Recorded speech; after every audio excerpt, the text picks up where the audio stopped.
સ્વામિનારાયણ હરે તારીખ આજે 1 August 1 August 2026 રોજ આપણે સાંજે જે શ્રી રામાનુજાચાર્ય કૃત વ્યાસસૂત્રનું શ્રી ભાષ્ય જે છે તે ચલાવીએ છીએ. એ સભામાં સર્વે હરિભક્તોનું સ્વાગત છે. અત્યારે આપણે એક આમાં એક સૂત્ર આનંદમય અધિકરણ એટલે ચેપ્ટર, એટલે આનંદનું ચેપ્ટર હવે જે છે તે આવશે અધિકરણ. આ પ્રમાણે કે બ્રહ્મ કે જેને વિશે જિજ્ઞાસા ઉત્પન્ન થયેલી છે તે, એટલે બ્રહ્મને જાણે જાણવાની જિજ્ઞાસા થઈ છે. કેમ? કારણ કે બ્રહ્મમાં અનંત કલ્યાણકારી ગુણો છે. એ બ્રહ્મ જ એવું છે કે જે તમને જીવને મોક્ષ આપનારું છે. બરાબર? એ બ્રહ્મ જે છે તે કેવું છે? નિત્ય નિર્દોષ છે. એ બ્રહ્મ જે છે તે કેવું છે? સર્વવ્યાપક છે. એ બ્રહ્મ જે છે તે જીવ પ્રત્યે વ્યાપીને રહીને એ દરેક જીવને પોતાના કર્મોનું ફળ આપે છે. એટલે અનંતકોટી બ્રહ્માંડમાં સત એવું જો કોઈ પરમ તત્વ હોય તો એ બ્રહ્મ છે. માયા જે છે એને સત તરીકે નિરૂપેલી છે, પણ માયાને અહીં જે આ શ્રુતિઓ જે છે વેદાંત વાક્યો એમાં એ સચ્ચિદાનંદ કે સત્યમ જ્ઞાનમ અનંતમ બ્રહ્મ જે કહ્યું તેમાં માયાને લેવાની નથી, કારણ કે માયા જડ છે. એટલે માયામાં એવા કોઈ પણ ગુણો નથી કે જેવા એ બ્રહ્મને વિશે હોય. એટલા માટે જિજ્ઞાસા જે છે તે માયાની કરવાની નથી. જિજ્ઞાસા કોની કરવાની છે? બ્રહ્મને જાણવાની કરવાની છે. ચેતનના ભોગનો વિષય એવું જડ રૂપ સત્વ રજ અને તમે 3 ગુણોનું બનેલું પ્રધાન તેનાથી જુદું છે એ કહ્યું. આવી ગયું ને? જો ચેતનના ભોગનો વિષય એવું, એટલે ચેતન એવો જીવ જે છે એના માટે ભોગનો વિષય શું છે? સત્વગુણ, રજોગુણ અને તમોગુણ પ્રધાન માયા. એ 3 ગુણ જે છે તે બુદ્ધિને વિશે વ્યાપે છે. પણ એ બુદ્ધિને વિશે જે 3 ગુણ સત્વગુણ, રજોગુણ અને તમોગુણ વ્યાપે છે એ બુદ્ધિ જીવની બહુ નજીક છે. એટલે જીવને એવું લાગે છે કે મારે વિશે વ્યાપે છે. એને કારણે એ પોતે સત્વગુણ, રજોગુણ અને તમોગુણમય થઈને એ ગુણને અનુરૂપ કર્મ કરે છે અને એના ફળ રૂપે એને બંધન થાય છે. શ્રીમદ ભાગવત એકાદશ સ્કંદ શ્રી કૃષ્ણ ભગવાન અને ઉદ્ધવજીનો સંવાદ. એટલે સત્વગુણ, રજોગુણ અને તમોગુણ જે છે તે 3 માયાના બનેલા છે, જળ એવી માયાના. અને ભગવાને એવું કહ્યું કે ભગવાનની શરણાગતિ વગર બીજા જે કોઈ પણ જીવ જે છે તે બધા એ 3 ગુણને અધીન થઈને કર્મ કરે છે. એટલે એના માટે એ બંધનકારી છે. ભગવત ભક્ત જે છે એના માટે જે બંધનકારી નથી. કેમ નથી? કારણ કે ભગવત ભક્ત જે છે તે નિર્ગુણ એવા ભગવાન સંબંધી ક્રિયા કરે છે અને નિર્ગુણ એવા ભગવાન જે છે તેની ઉપાસના કરે છે. એટલે એની ક્રિયા કેવી થાય છે? નિર્ગુણ થાય છે. ચાલો, એટલે એ 3 ગુણોનું બનેલું પ્રધાન તેનાથી જુદું છે કયું? એટલે બ્રહ્મ જે છે તે માયાથી જુદું છે. પ્રતિપાદન કરે છે કે તે એ કે કર્મને વશ અને ત્રિગુણાત્મક પ્રકૃતિના સંસર્ગથી ઉત્પન્ન થતા નાના પ્રકારના અનંત દુઃખના સાગરમાં ડૂબેલો હોવાથી અશુદ્ધ બદ્ધ એવા અને શુદ્ધ મુક્ત એવા બંને પ્રકારના પ્રત્યેગાત્મા એટલે જીવથી સકલ દોષ વિરુદ્ધ અને નિરતિશય આનંદથી ભરપૂર બ્રહ્મ જુદું છે. બહુ સરસ છે. એટલે જ એને શ્રી ભાષ્ય કહ્યું છે. બરાબર? મુક્ત જીવ દોષથી મુક્ત છે પણ દોષથી વિરુદ્ધ નથી. અર્થાત દોષ રહિતતા એનામાં સ્વભાવ સિદ્ધ નથી. બદ્ધ જીવ તો દોષથી ભરપૂર છે, તેમજ આનંદ રહિત છે, તે સુપ્રસિદ્ધ છે. સમજી ગયા? એટલે શું કહ્યું? જગતનું કારણ ઈક્ષણ ચેતન ધર્મવાળું છે એમ ઉપલા અધિકરણમાં કહ્યું. હવે એ આનંદમય છે એમ કહે છે. બંને અધિકરણમાં સાંખ્યનું ખંડન થાય છે. સાંખ્યનું પ્રધાન ઈક્ષણ એટલે દ્રક શક્તિ રહિત છે અને સુખ દુઃખ અને મોહના 3 ગુણોનું ભળેલું હોય, આનંદમય નથી. જીવરૂપી આત્મા એટલે કે જીવરૂપી પોતે પરમાત્મા હતું. જીવ તે પરમાત્મા છે એમ પૂર્વોક્ત શ્રુતિમાં જીવાત્મા અને પરમાત્માની એકતા બતાવેલી સમજવી. એ હવે પછી આવશે. ચાલો, એટલે અહીંયા શું કહ્યું કે ભાઈ ત્રિગુણાત્મક પ્રકૃતિના સંસર્ગથી, એટલે સત્વગુણ, રજોગુણ અને તમોગુણવાળા જે એમ કહે કે એનો જે સંસર્ગ, માયાના ગુણ એનો સંસર્ગ, એનાથી નાના પ્રકારના એટલે જે અનંત જીવો જે છે તે અનંત દુઃખના સાગરમાં ડૂબેલા છે. બધા આપણે દુઃખના સાગરમાં ડૂબેલા છે. કયા દુઃખ છે? આપણે તો આધિ, વ્યાધિ અને ઉપાધિ. એ ત્રિકાળ એટલે 3 પ્રકારના તાપથી એ જીવ કાયમ પીડાતા રહે છે. હવે એ ડૂબેલા હોવાથી અશુદ્ધ એટલે બદ્ધ એવા, એટલે આપણે બધા બદ્ધ એટલે બંધનમાં છે. બરાબર. આપણાથી માંડીને બ્રહ્માજીની સૃષ્ટિમાં જેટલા આવે છે તે બધા બંધનમાં છે, બધા બદ્ધ છે. અને શુદ્ધ એટલે મુક્ત જે છે તે બરાબર ગરુડજી, વિશ્વક્સેનજી, નંદજી, સુનંદજી એવા શુદ્ધ જે મુક્તો જે છે તે એવા, એટલે એ બંને પ્રકારના, એટલે આવા બદ્ધ અને મુક્ત બંને પ્રકારના પ્રત્યગાત્મા. બરાબર. એટલે પ્રત્યગાત્મા એટલે પોતે પ્રત્યક અને આત્મા, પોતે પોતાનું હું પણ ધરાવતા એ આત્માઓ એટલે જીવો. માયાને તો પ્રત્યક નથી માયા તો, કારણ કે માયાને પોતાનું હું પણ નથી. માયા તો કેવી છે? ચેતન એવા જીવો માટે ભોગ્ય બને છે. જીવ એનો ભોગતા છે અને માયા જે છે તે ભોગ્ય બને છે. સમજો. એટલે માયા જે છે તે પરાગર્થે છે. પરાગર્થ એટલે જે પ્રત્યક જે છે એના ઉપભોગ માટે છે, એટલે એને પરાગર્થ કહેવાય છે, આ પરાગ કહેવાય છે. બરાબર. પણ પ્રત્યક કોણ છે? જેને પોતાનું હું પણ છે એવો જીવ છે. એટલે એ જીવ માટે અહીંયા શું કહ્યું? પ્રત્યગાત્મા એટલે જીવ, એટલે પ્રત્યક આત્મા એમ. એ પ્રત્યગાત્માથી સકલ દોષ વિરુદ્ધ. બરાબર. એટલે એ જીવ જે છે એનાથી સકલ દોષ વિરુદ્ધ. એમ કેમ કહ્યું કે ભાઈ મુક્તો જે છે એનામાં ભલે દોષ નથી. બરાબર. શું કહ્યું? બધો તો દોષવાળા છે, પણ મુક્તો કેવા છે?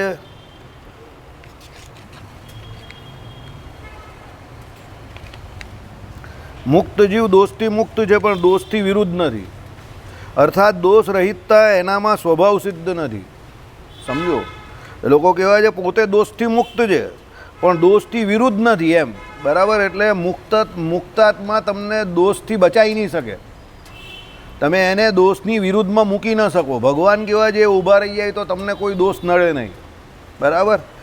પછી અર્થાત દોષ રહિતતા એનામાં સ્વભાવ સિદ્ધ નથી. એટલે એના સ્વભાવમાં એમ કહી કે દોષ રહિતતા પહેલેથી નથી એમ. બદ્ધ જીવ તો દોષથી ભરપૂર છે, તેમાં આનંદ રહિત છે, સુપ્રસિદ્ધ છે. બદ્ધ જીવ કેવા છે? આનંદથી રહિત છે. બરાબર. અને દોષથી ભરપૂર છે, તેમાં આનંદ રહિત છે, સુપ્રસિદ્ધ છે. એટલે આપણે અહીંયા બદ્ધ છે એટલે આપણે આનંદ આવતો નથી. બદ્ધ જ્યાં સુધી માયાના સત્વગુણ, રજોગુણ અને તમોગુણથી પ્રભાવિત થઈને, એટલે એના પ્રભાવમાં આવીને જીવ કર્મ કરે ત્યાં સુધી એ બધા જીવ બદ્ધ છે. અને જ્યાં સુધી માયાના ગુણોને લઈને એ કામ કરી રહેલો છે કે કર્મ કરી રહેલો ત્યાં સુધી એ બદ્ધ છે. અને ત્યાં સુધી એનામાં પોતાનો જે આનંદ નામનો ગુણ જે છે તે એનામાં પ્રગટ થતો નથી. જ્યારે એ ગુણોથી પર વર્તવાનું ચાલુ કરે ત્યારે એનામાં એ આનંદ નામનો ગુણ દેખાય. જ્ઞાન એનું ત્યારે દેખાય. શું કહ્યું? જ્ઞાન અને આનંદ બંને કેવા છે? એકબીજાના જોરદાર મિત્ર છે. જેને જેટલા અંશમાં જ્ઞાન એટલે જ્ઞાનાંશ જેનો જેટલો વધારે એટલા અંશમાં એ આનંદ એનામાં વધારે. જેનામાં જેટલું અજ્ઞાન વધારે એનામાં એટલો દુઃખ, એટલો કલેશ, એટલું બધું એનામાં વધારે. બરાબર. એટલે અજ્ઞાન અને દુઃખ ક્લેશને બહુ જોરદાર મિત્રતા છે. જ્ઞાન અને સુખ કેવું કે આનંદ કેવું એને બહુ જોરદાર મિત્રતા છે. હવે એ જ્ઞાન આપણે ત્યાં કોને માન્યું? તો આત્માને પોતાના સ્વરૂપનું જ્ઞાન અને પરબ્રહ્મના સ્વરૂપનું જ્ઞાન. આવી જ્યારે એને થાવકી સમજણ જીવને વિશે બેસી જાય અને પછી એ ભગવાનને સુખમય જાણીને ભગવાનનું ભજન કરે અને દેહ ભેળો ભળે નહીં, ત્યારે એને પોતાનો આનંદ નામનો ગુણ છે તે પ્રાપ્ત થાય. મુક્ત જે છે એને જે સુખ મળે છે એમાં પરબ્રહ્મ પરમાત્માનું સુખ મળે છે.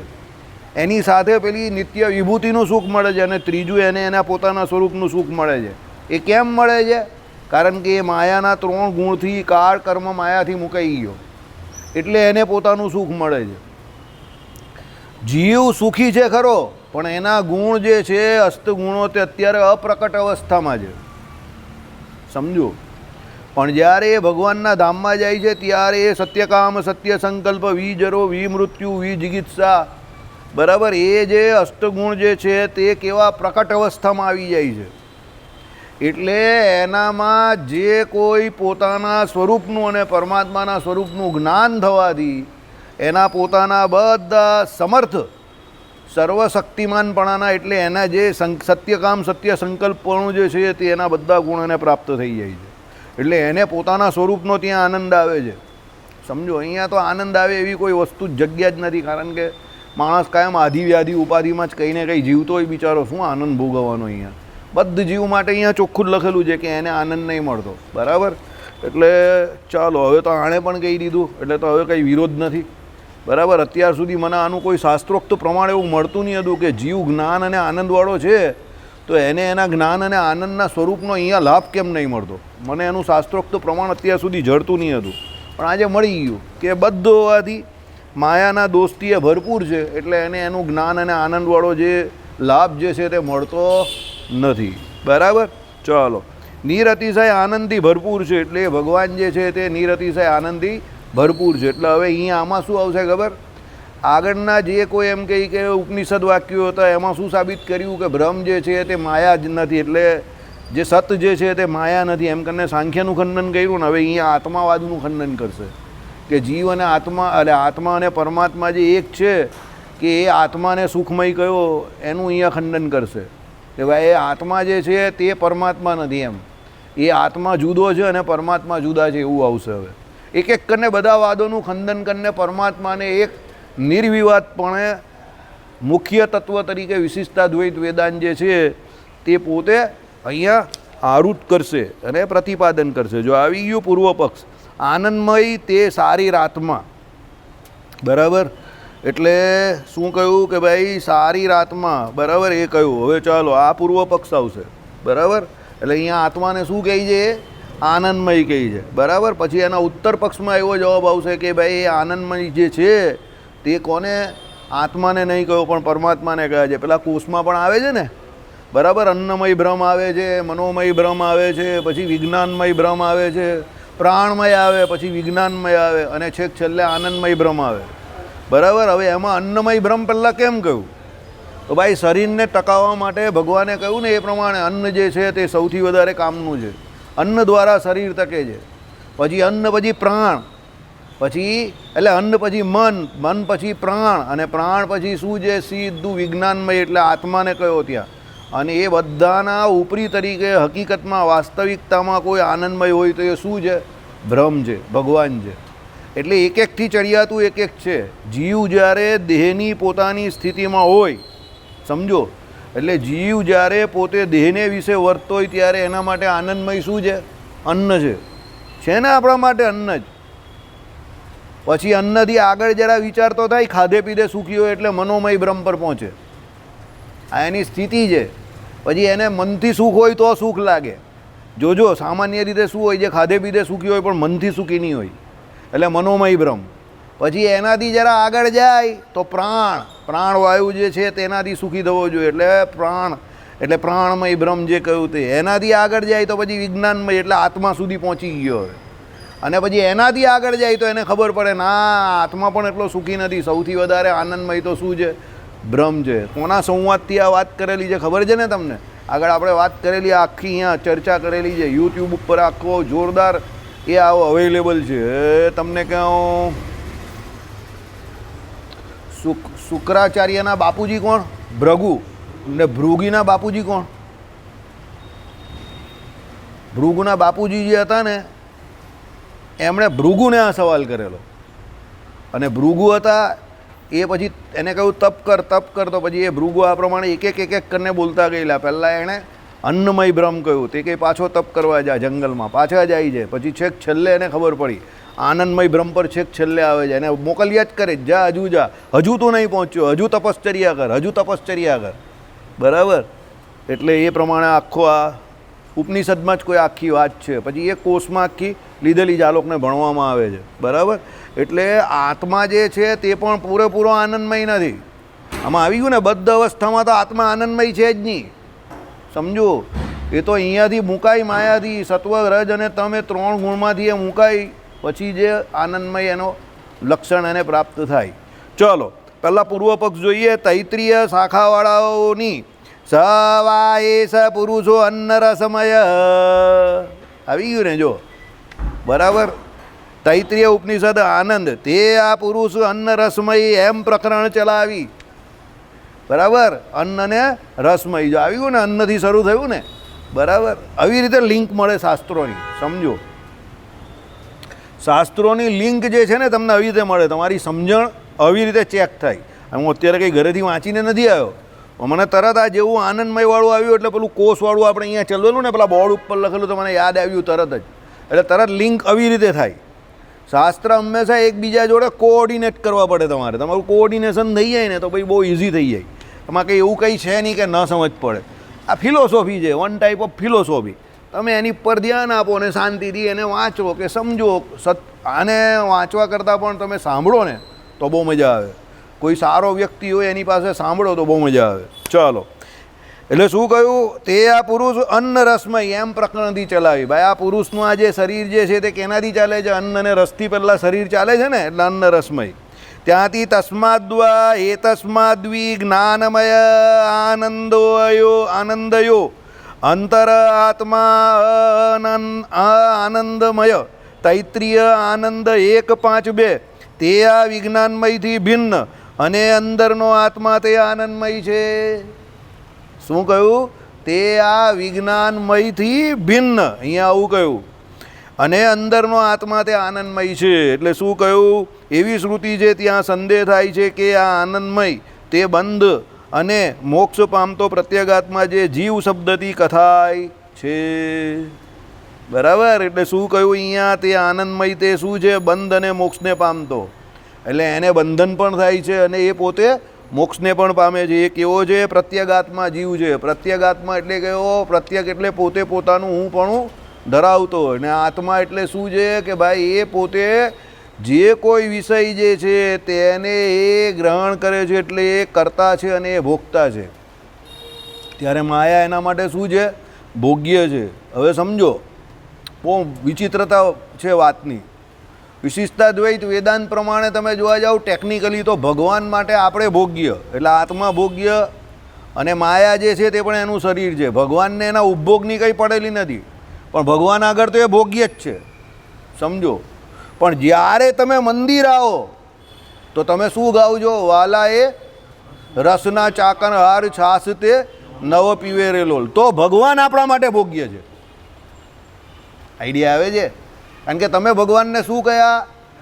રસના ચાખણ હાર છાસ તે નવ. એટલે ભગવાન તમારા માટે સર્વરસ સર્વગંધ છે. તો તમારા માટે ભગવાન સર્વરસ સર્વગંધ છે, તો એ રસ જે છે તે ભોગવવા કોણ માંગે છે? જીવ માંગે છે. એટલે અહીંયા વાઇઝે વર્ષા લેવાનું છે.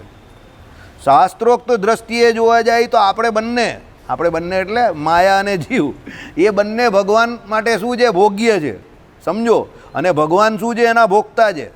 પણ જ્યારે જીવ ભગવાનનો આધીન થાય, ભગવાનનો શરણાગત થાય અને ભગવાનની ભક્તિ કરે, તો ભગવાનની ભક્તિ રસ જે એનામાં જાગે, તો એના દ્વારા એ પરમાત્મા નામનો વિષય જે છે એનો ભોગતા બને છે.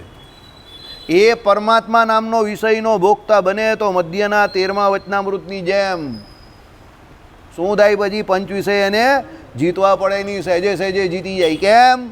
જીવ બે જ કામ કરે, કાં પંચ વિષય ભોગવે, કાં ભગવાન પાસે જાય. કાં એની પાસે માયા નામનો વિષય છે, કાં એની પાસે કયો વિષય છે? ભગવાન નામનો વિષય છે. ત્રીજો કોઈ વિષય છે જ નહીં. ટેકનિકલી ઇફ યુ સી, જગતમાં ત્રીજો કોઈ વિષય નથી. બધા સબ ડિવિઝનમાં આવે પાછા. ભાઈ માયા તો માયાના બધા સબ ડિવિઝનમાં ઘણા બધા વિષય આવે પાછા, કે કેટલી બધી પ્રકારની માયા. સમજો. પણ મૂળ માયા. અને ભગવાન જે છે તેમાં પણ સબ ડિવિઝનમાં ઘણું બધું આવે, કારણ કે ભગવાન તો બહુ મોટું તત્વ છે. પણ મૂળ કોણ? ભગવાન. તો જીવ જે છે તે વચ્ચે છે. Either he should go to god or he should go to maya. હવે એ માયામાં એ જઈ શકે છે, ચોઈસ એની જ છે, કારણ કે ભગવાને એને એ સત્તા અને એ સ્વાતંત્ર્યપણું આપેલું છે જ્ઞાન દ્વારા. ચોઈસ એની છે. પણ માયામાં જાય તો એના માટે શું છે? બંધન. અને ભગવાન પાસે જાય તો એના માટે શું છે? મોક્ષ છે. એટલે ચોઈસ ભગવાને તમને આપેલી છે. પૂરેપૂરી સ્વતંત્રતા છે જીવને એ વસ્તુ પસંદ કરવાની. જાલંધર જોડે સંવાદમાં જાલંધરે આ જ બધા પ્રશ્ન પૂછેલા. વાંક મારો થોડો હતો એમ કહે. હું બાળપણમાં જ્યારે એમ કહે કે જે સમય પર મને મારી માની જરૂર હતી, તો મારી માને ઇન્દ્રએ મારી નાખી. મારી માનો થોડો દોષ હતો એમ કહે. મારી મા થોડી અસુરો જોડે યુદ્ધ કરવાવાળી હતી, તો મારી માને કેમ એણે મારી નાખી? સમજો. એણે જે પ્રશ્ન પૂછેલા ને મરતી વખતે શિવજીને, બહુ ખતરનાક પ્રશ્ન પૂછેલા, પણ પછી એના જવાબ તમે શિવજીના સાંભળો ને તો તમારું દિલ ખુશ થઈ જાય. જોઈ લેજો પેલું લાઈફ ઓકેવાળી સિરિયલ. જલંધર મરે છે ને ત્યારે શિવજી એને જે જવાબ પેલા શિવજી કહે કે તને દરેક જગ્યા પર મેં મદદ કરેલી, એવી કોઈ જગ્યા નહીં હતી, એવું કોઈ સ્થાન નહીં હતું જ્યાં હું તારી જોડે નહીં હતો. તારી માં નહીં હતી એ વાત બરાબર, તો તને જ્ઞાન આપવા માટે મેં શુક્રાચાર્યને મોકલી આપેલા કે જે માની ગરજ સારે અને તને બધું જ્ઞાન આપે. અને શુક્રાચાર્ય તારી જોડે અત્યાર સુધી રહ્યા અને તને સીધો રસ્તો બતાવ્યો અને તને પૂરેપૂરું જ્ઞાન આપ્યું. શુક્રાચાર્ય મારા ઉપાસક છે, તો પણ તે મારી જોડે વિરોધ બતાવ્યો અને તે મારી કમજોરી વીકનેસ પૂછી, તો મેં શુક્રાચાર્યને કહ્યું કે એને મારી કમજોરી બતાવો. મારી કમજોરી કોણ? શિવની કમજોરી કોણ? શક્તિ, પાર્વતી. તો એણે બતાવી. મારો ઉપાસક હતો તો પણ બતાવી, બરાબર. પણ છેલ્લે તું તારો રસ્તો ચૂકી ગયો, હું મારો રસ્તો નહીં ચૂક્યો. તું, એને શું પ્રોબ્લેમ હતો કે હું શિવાંશ છું તો પણ હું આવો કેમ, મને આટલી બધી તકલીફ કેમ, મને આટલું બધું કષ્ટ કેમ? કારણ કે હતો તો એ શિવાંશ જ ને, જલંધર. પણ ભગવાન બહુ સરસ જવાબ આવે છે. એ જલંધર તો આપણે જીવ તરીકે લેવું. આપણે આવા ઘણા બધા પ્રશ્નો છે કે આ બધી તકલીફો બધી દુનિયાભરની આપણા માટે કેમ છે? આપણે એકચ્યુઅલી તકલીફ નથી, એ આપણું અજ્ઞાન છે. આપણું શું છે? અજ્ઞાન છે. અને એ અજ્ઞાનને આપણે તકલીફ સમજીએ છીએ.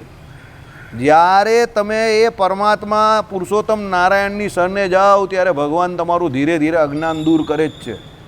તમે જોજો, તમને જે કોઈ અવસ્થામાં જે કોઈ તકલીફ હોય છે તે વસ્તુતાએ તમને કંઈ ને કંઈ શીખવાડવા માટે જ આવી હોય. તમે એમાંથી કંઈ શીખો નહીં, ધોઈલા મોઢા જેવા એવા ને એવા રહી જાઓ, તે તમારો ફોલ્ટ છે, બરાબર. ચલો, એટલે આનંદમય તે બંધ અને મોક્ષ પામતો પ્રત્યેગાત્મા જે જીવ તે શબ્દથી કથાય છે, તે થકી ભિન્ન એવો જે પરમાત્મા છે તે, કે બંધ મોક્ષ ભોગવતો પ્રત્યેગાત્મા એટલે કે જીવ છે તે યોગ્ય શું? પ્રત્યેગાત્મા સાધી. એટલે એમ કહે કે એનાથી જુદો જે ભગવાન એટલે પરમાત્મા જે છે તે આનંદમય, કે પેલો જીવ છે તે આનંદમય? આ પ્રશ્નાર્થ. તસ્યેષ એવ શારીરાત્મા, તૈત્રીય 5. એટલે એનો આ આનંદમય શારીરાત્મા છે. એમ આનંદમયનું શારીરપણું સંભળાય છે. તેથી શારીર એટલે શરીર સંબંધી જીવાત્મા. શારીર એટલે શું કહ્યું? શરીર સંબંધી જીવાત્મા. કેવી રીતે? જે શરીરમાં રહેલો જ તે કોણ કહેવાય? શારીર. તો શરીરમાં કોણ રહેલો છે? જીવાત્મા, બરાબર. એટલે એને શારીર કહ્યો કે ભાઈ એ ઉપનિષદ પ્રમાણે શું કહે છે કે ભાઈ આનંદમયનું શારીરપણું સંભળાય છે, કે એ આનંદમય જે છે એનું શારીરપણું, એટલે એને આ શરીર છે એવું સંભળાય છે.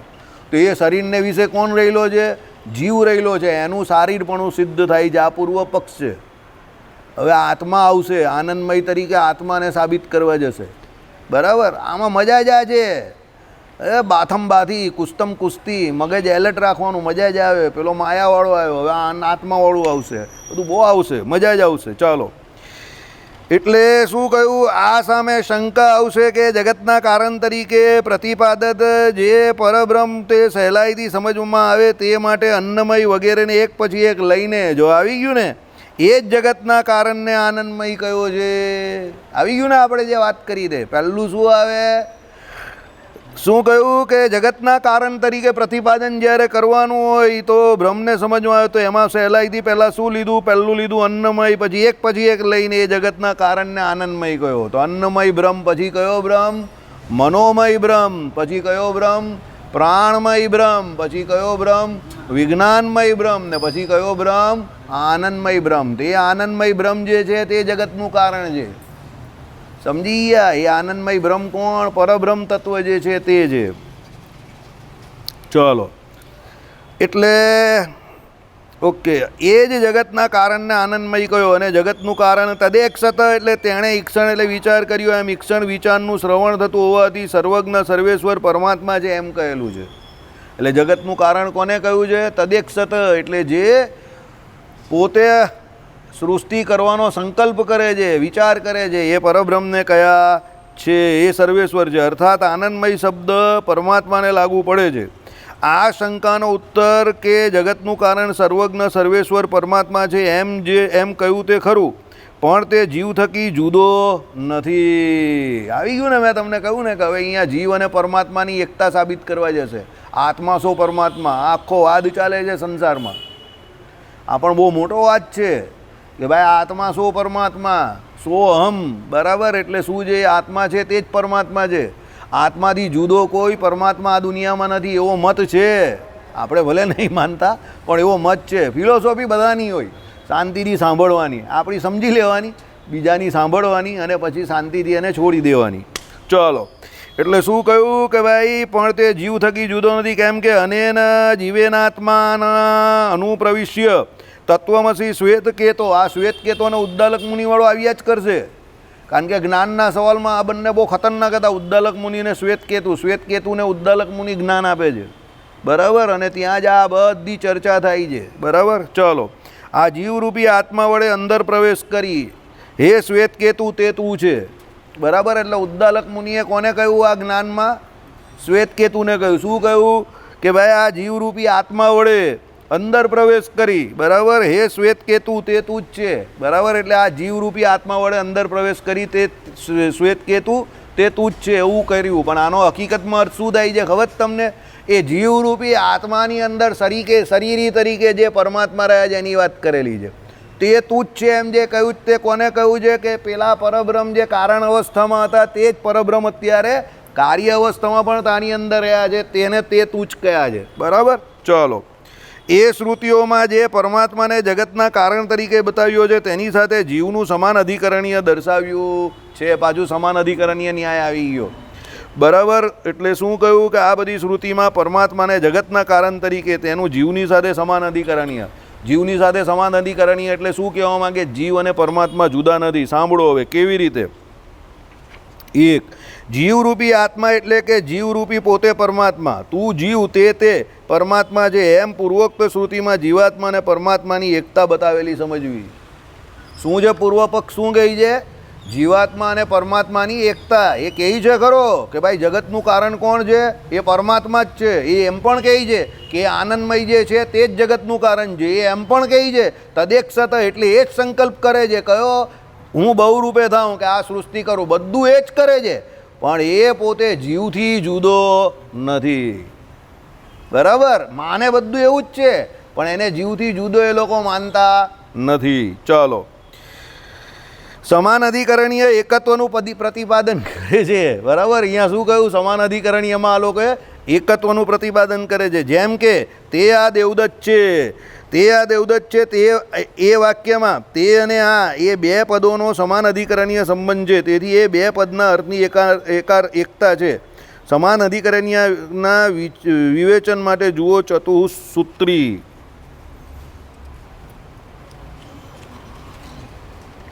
શું કહ્યું? તે આ દેવદત્ત છે, એટલે તે અને આ બંને પેલો એક જ દેવદત્ત છે એમ. એટલે તે તરીકે પણ અને આ તરીકે પણ દેવદત્ત પેલો જે છે તે અધિકરણીય.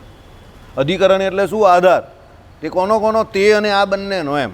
એટલે તે અને આ બંને એક જ છે એમ. એટલે જીવ અને પરમાત્મા બંને એક જ છે. એવી રીતે એ લોકો શું આપે છે? ઉદાહરણ આપે છે. આ ઉદાહરણ છે, આ પૂર્વ પક્ષ છે. આ આપણો મત નથી, પણ પૂર્વ પક્ષ જેટલો મજબૂત હોય એટલો જ મજબૂત પછી એનો ઉત્તર પક્ષ આવે. હું કાયમ જોઉં કે પૂર્વ પક્ષ આવે એટલે તમારા બધાના ચહેરા પર 12 વાગી જાય આમ કરીને, બધા દુઃખી આત્મા, બરાબર. પણ પૂર્વ પક્ષ મજબૂત હોય તો જ પછી ઉત્તર પક્ષ મજબૂત આવે, બરાબર. હવે નવી રામાયણમાં પેલાને બનાવેલો જ ને પૂર્વ પક્ષ કેટલો મજબૂત છે, યશને બનાવેલો જ ને રાવણ, બરાબર. તો તમે જોજો લોકોને રાવણ પહેલેથી જ ગમવા માંડેલો, લોકો રાવણને જોવા જશે, બરાબર. કારણ કે ડિરેક્ટર થોડું મારા જેવું વિચારતો થયો. એને થયું કે રામ તો છે જ પણ મેઇન તો રાવણ જ છે ને, એટલે એણે રાવણને એકદમ પાવરફુલ બતાવ્યું. એટલે લોકો રાવણને જોવા જાય તો રામને જોઈને, બરાબર. એટલે એવું જ છે, પૂર્વ પક્ષ મજબૂત હોય તો જ ઉત્તર પક્ષ એનાથી વધારે મજબૂતાઈથી જવાબ આપે. એટલે પૂર્વ પક્ષ મજબૂત હોય એનાથી ડરવું નહીં, એને સમજવાનો પ્રયત્ન કરવો. એટલે અહીંયા આ પૂર્વ પક્ષ સૌથી વધારે મજબૂત છે અત્યાર સુધીમાં. કેમ? અત્યાર સુધી શું હતું? ભાઈ માયાને કહ્યું બ્રહ્મ તરીકે, એની આગળ શું હતું? જીવ અને બ્રહ્મ બે એક છે એવું કહ્યું. અહીંયા પણ એવું જ કહે છે, સમજો. પણ હવે કેવી રીતે કહે છે તે સાંભળો. પાછું અહીંયા આનંદમય કહે છે. ત્યારે અદ્વૈતમાં જે હતું તે કેવું છે? સ્વરૂપ છે, પણ આનંદ નામનો ગુણ એનામાં એ લોકો સ્વીકારતા નથી. પણ અહીંયા તો એ બ્રહ્મને આનંદમય પણ કહે છે. બાજુ બધું જ માને છે. તમે જે કહેવું તે બધું જ માનું છું અમે, પણ શું કહીએ છીએ કે એ આત્મા પરમાત્માથી જુદો નથી. આ પૂર્વ પક્ષ છે. તમે જેમ જેમ આગળ જશો ને તેમ આવા બધા અઘરા પૂર્વ પક્ષો આવશે, બરાબર. અને પછી એમાં આપણે રામાનુજાચાર્યનું ખંડન જોઈશું. ચાલો, વળી ઈચ્છાપૂર્વક સૃષ્ટિ ચેતન જીવમાં સંભવે છે, પણ સંભવે છે, પણ છે માટે બ્રહ્મ વિદાપનોતિ પરમ એટલે બ્રહ્મને જાણનારો પરને પામે છે. એ શ્રુતિમાં જીવના અચિત એટલે જળ સાથેના સંસર્ગથી રહિત એવા સ્વરૂપને પામવાનું છે એમ ઉપદેશ સમજવો. અચિતથી મુક્ત થયેલા જીવના સ્વરૂપનું લક્ષણ નીચે પ્રમાણે છે. સત્યમ જ્ઞાનમ અનંતમ બ્રહ્મ એટલે સત્ય જ્ઞાન અને અનંત બ્રહ્મ એ સ્વરૂપ પ્રાપ્ત કરવું એ જ મોક્ષ છે. શ્રુતિ કહે છે ન હ વૈ સશરીરસ્ય સતઃ પ્રિય પ્રિય યોર અપ હતિ રસ્તિ અશરીરમ વાવ સંતમ ચ પ્રિયા પ્રિય અપ્રિય પ્રિય અપ્રિય સ્પૃશત. જ્યાં સુધી એ શરીરવાળો છે ત્યાં સુધી એના સુખ દુઃખ મટતા નથી. આવી ગઈ ને મજા? કેમ છે? આ બધી તકલીફ એની જ છે. આ વરસાદ, આ ગરમી, આ શ્વાસ લેવામાં તકલીફ, આ અકળામણ ગભરામણ શરીર છે ત્યાં સુધી સુખ દુઃખ મટતા નથી. બરાબર? જ્યારે એ શરીર રહિત થાય છે ત્યારે એને સુખ દુઃખ સ્પર્શ કરતા નથી.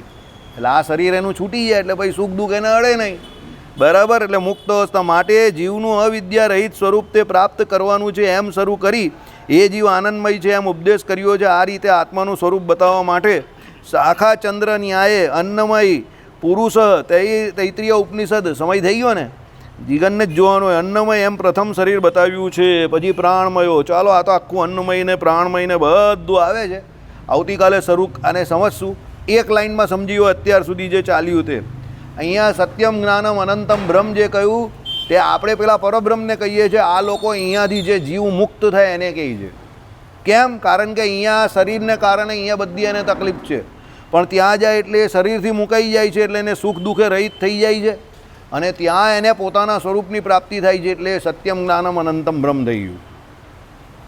સમજી ગયા? આટલું ટૂંકમાં સમજી જાઓ. બાકીનું કાલે અઘરું સમજાવી દીધું તો પણ કાલે પાછા સમજશું. શ્રીપતિમ શ્રીધરમ સર્વદેવેશ્વરમ ભક્તિધર્માત્મજમ કામનમ કારણમ શ્રી સ્વામિનારાયણ.